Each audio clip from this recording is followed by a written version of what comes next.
So, how did I get into music and how has it helped me? I got into music. I was in London. I was 17 and I was staying with my sister who lived there. And you couldn't work in London until you were 18 if you were a foreigner. And so I just hung around London, which was serially cool.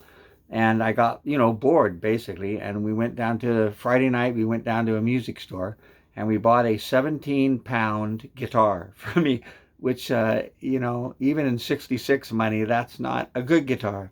And we brought it home, and Saturday I tried to play it right-handed. There was no such thing then as left-handed guitars. And I was just a miserable failure at it, just screwed up completely.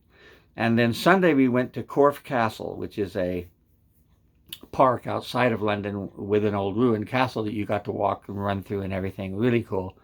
And Monday, my sister went off to work. She said, "Don't give up now." And I immediately turned all the strings around on the guitar and made it a left-handed guitar.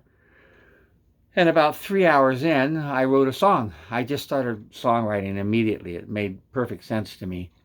And we then came back. I was in, London, Carnaby Street, in 66, the musical center of the world.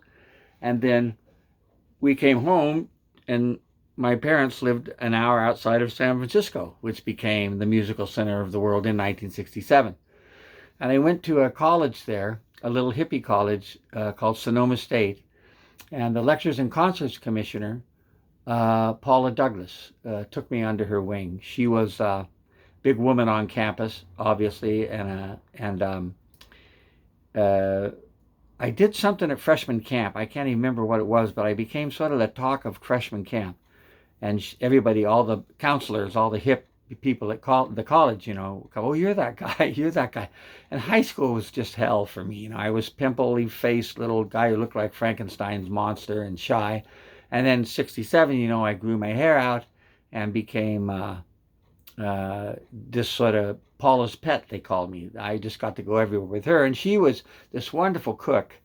And she would get all the San Francisco bands to come up for an hour to her little college. And they would play a free set for everybody outside the cafeteria at noon. And then we would all go out to her place. And she was just, cooked this wonderful dinner for everybody. And then we would go back and there would be a paid gig that night, and she would put that money in the coffer. And we got everybody except, I think, I'm not sure we got the Grateful Dead, and we didn't get the Jefferson Airplane, but Quicksilver Messenger Service, Janis Joplin, the Holding Company, all those bands, Creedence Clearwater, all those bands came up and played. Santana, and It's a Beautiful Day. All of them came up, and I got to go hang with them in the afternoon, every Friday afternoon. It was just really cool. So one time I went out to Paula Douglas's house, and she said, "Well, play me some of your stuff."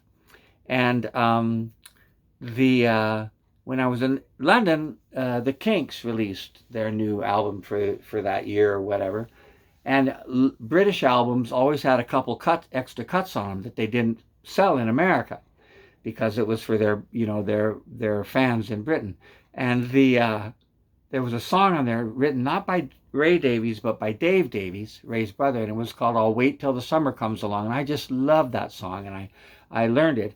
And so she said, "Play me one of your songs." And I said, "I'm not doing that. I'm playing one of his songs." So I played that song, which I loved, and said, "Hey, this is one of the songs I wrote." So I played it, and we were sitting on beds across from each other in her room, and she sat like this, and listened, sort of bopping, and I got done, and she said, "That's not bad. That's not bad."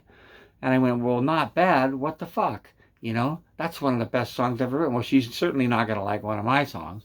So she said, play another one. So I played one of my songs, my favorite songs. The song, actually, the first song I'd written, about 3 hours in.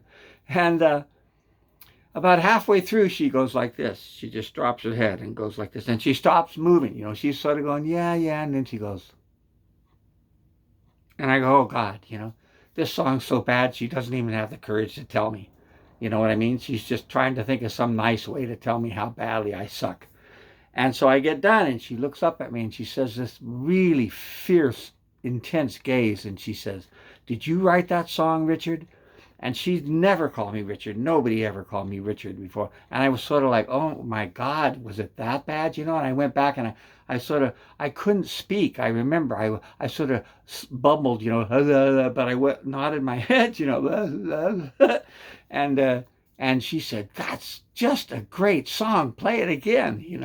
And so, I played it, and we had this wonderful evening. I played it about 15 times. She called her sister up and said, "You got to come over and hear this song." And then she took me under her wing and managed me, and it sort of went from there. Her best friend was the sound man for Jimi Hendrix, and the two of them sort of got me gigs and managed me and got me radio play and stuff. It was really cool. I have a great Jimi Hendrix story I'll tell you later. So, how has it affected my life? Well, I was 17 and I had a destination for the rest of my life. I had a place to journey towards. I had focus music, and it's never changed. I just have this, everything in my life, it just changes your life because everything revolves around how is it going to affect my journey towards that place, of being, at first off, getting teenage loose women and drugs, and eventually towards just becoming a better person as a result of being a great songwriter. And so that's what it is now. It's all about the work now. And,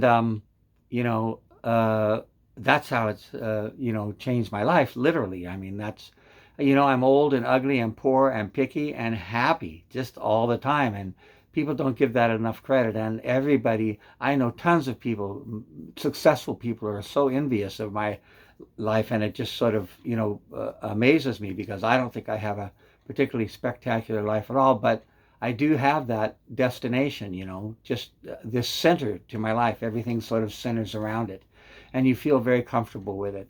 And so I'm very grateful that she liked my song, number one. I'm not sure I would have ever continued with it if she'd laughed at it or something, and that I have this destination that I can still work towards.